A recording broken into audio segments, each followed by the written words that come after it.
Now, I'm going to come in here and I'm going to hold down the Option, Alt on the PC, and click on Radius. And now you can see the radius in a little bit more visual detail.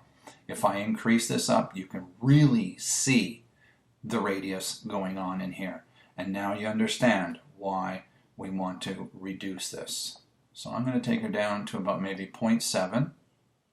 And then when it comes to detail, again, we're getting into that embossed look so we can actually see what's going on. Don't forget, we're working with a grayscale thing. And I also want to let you know that when you're looking at this image, the areas that you see that are lighter, they actually lighten in the image.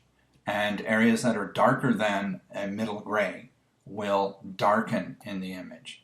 So we can really increase the detail and you can really see all that nitty-gritty detail, and I'm not 100% sure I like that, so I may just leave it at the default 25. Masking is a beautiful thing. I don't know if you know anything about masking in Photoshop, but if you have a layer mask in Photoshop, generally it will default to white. So when you create an adjustment layer in Photoshop, you make an adjustment, you have a white layer mask. A white layer mask means that everything in that window or on that layer is going to be displayed. That adjustment in its full glory is going to be shown. If you have a black layer mask will hide everything. So here's the rule. White reveals, black conceals. In between white and black, we obviously have shades of gray. Depending on the darkness or lightness of that level of gray, we'll have varying amounts of transparency.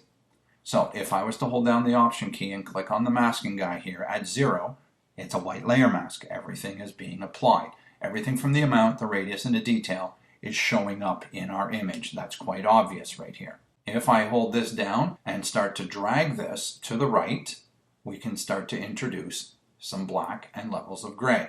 The levels of gray is semi-transparent. The black is blocking out. So if you notice in the sky, in the upper left-hand corner, majority of the sky is not going to have any of the artifacts from the detail or the amount slider show up. As I drag this more and more over here, you can see less and less of the sky is going to be affected. Also, the fender has gotten quite dark, except for the extreme edges where they're, extreme edges, contrast, all that fun stuff. I can bring this all the way up to here. And the more I drag this up, the more I'm going to eliminate areas from being sharpened. If you take a look at this here, we can see that this part is quite smooth, but just to the darker areas, it's looking a little crunchy. Not 100% sure or convinced that that's the right way to go, but who knows? This might be a little bit better. If I was to take that all the way down, we can see we have that detail going through the whole area there. Now, I'm not 100% sure. Maybe I need to bring this up to 100% and block most of the sharpening from happening in there. But if I'm doing that, I'm probably blocking a lot from in there as well. And yeah, you can see that there's nothing going on. The only places that's actually getting sharpened right now is where you see white. And I think that's a little bit extreme. So I may come down here and go to maybe 30% and leave it at that. And then I will come back into here and I'll reduce this down to something a little more manageable. Something along those lines. Now if I come over here and click on this, we can see where there is some detail. And that's how I would translate this at this point in time. We've still got some detail going on here, but it's not that horrible crunchy stuff. This flat plate that has a little bit of texture in it still has a little bit of texture in it. So does the fender in there. That is sharpening. I hope that makes some sense to you. This is the amount, and we can crank her up or turn her down. What would determine whether or not it gets cranked up or turned down?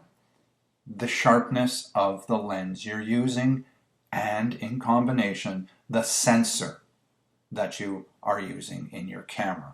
After a while, you'll be able to determine which lenses require what amount of default sharpening. Some lenses are inherently softer than others. Maybe you'll find that at certain f-stops, you'll have to go more or less. This is just trial and error, so I strongly recommend that you keep notes of how you're sharpening for each of your lenses. And then once you've gone to that point, you might want to start saying, okay, I'm noticing that a lot of my images shot with a particular lens at a particular f-stop are softer than other things, and maybe you'll want to increase the amount of sharpening, increase the radius, crank up the detail, and play with the masking. There you go. Thank you very much.